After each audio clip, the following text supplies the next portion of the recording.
Yes guys, welcome to my YouTube channel. Today's episode of story time, I'm gonna be sharing my life story. I'm gonna dedicate this one to my mother and my two sons, Javon Tennant and Jamari Tennant, and to my mother. Special dedication to my mother, Pansy Wilson. I'm gonna share some deep, painful past, some memories of my earlier life, even before I was conceived. From all the way. It's like from rags to riches, or from nothing to something. You understand? So, on today's episode, I'm gonna start by, acknowledge the love that I have for my mother and the respect, Also, my father, big respect to my father. God rest his soul, Danny Tennant. So, I'm gonna give you a little insight of how it all started. Back then, I'm gonna start by telling you how my mom met my father, and then the story will continue from there onwards. So my mom met my father. He was just a small tailor, have no money, nothing, but she fell in love with him, and she stick around with him for a while. She was there with him while he was doing his tailor work. You know it goes in Jamaica. And she got pregnant. But when she got pregnant, she saw that the little income that he was making, it was like nothing. It couldn't support a child and her and the household. So she went out and she made a stall. She made a stall to sell. In Jamaica, they call it a stall, like a little counter stuff that can move around with a big umbrella. So she started to sell cheap and,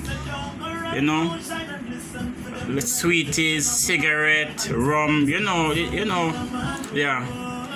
When she started to sell those things, and with a big belly now, she was selling like crazy.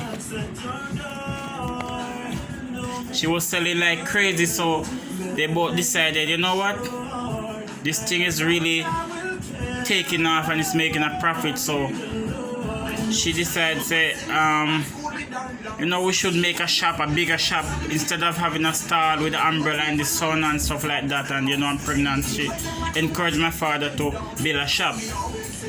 And he see that the business was really growing, so he was like, we should do that. So both of them come together and they build a small little shop, in the square, White House Square.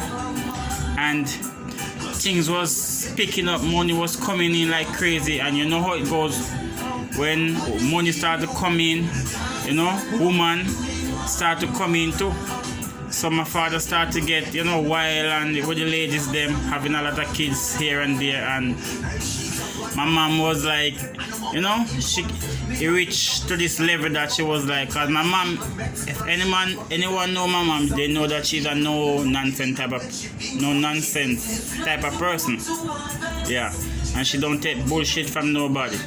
Even if you just feed her, if you disrespect her, she gonna tell you about your parts. You understand? And she don't care if you just feed her. That's my mother. That's how she is.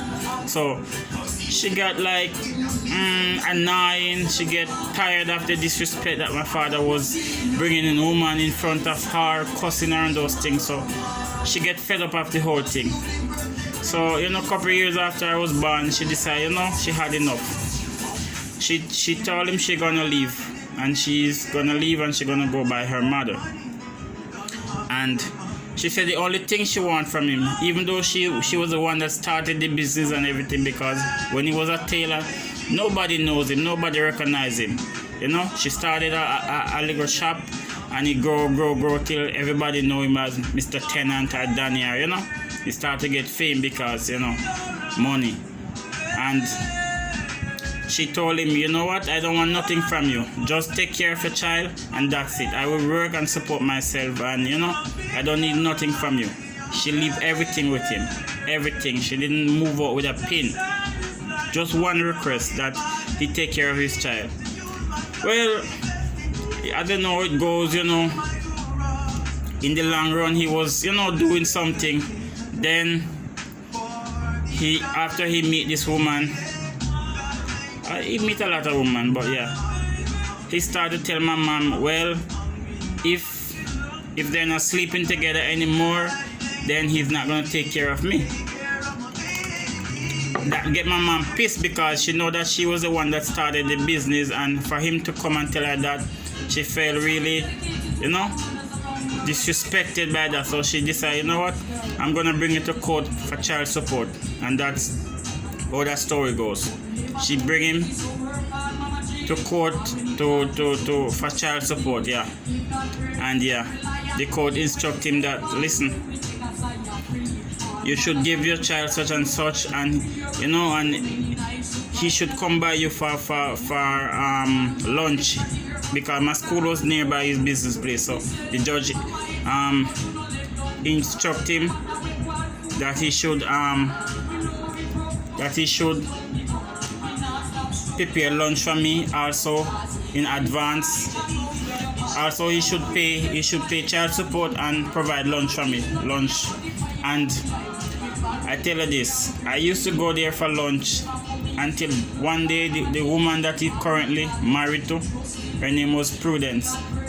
She instructed her workers them that, listen, when he come here for food, for lunch from school, give him the one that are expired, and the one that is not good, that is to be returned or to be thrown away. And when I went there and I received that from the people, and I said, hey, this is not good. You know, it already expired and it even have ginger on it. The people that work in there now, because the business start to grow bigger, the people that start to the cashier, they told me that's the instruction they get and they have to go by it. So I didn't eat lunch that day. I bring it and tell my mom and show her it. And she broke down in tears. She started to cry because she know how the struggle that she faces, you know, to build that shop and everything from nothing. She built that shop and know that the only thing she asked of my father was to pay child support or to take care of me.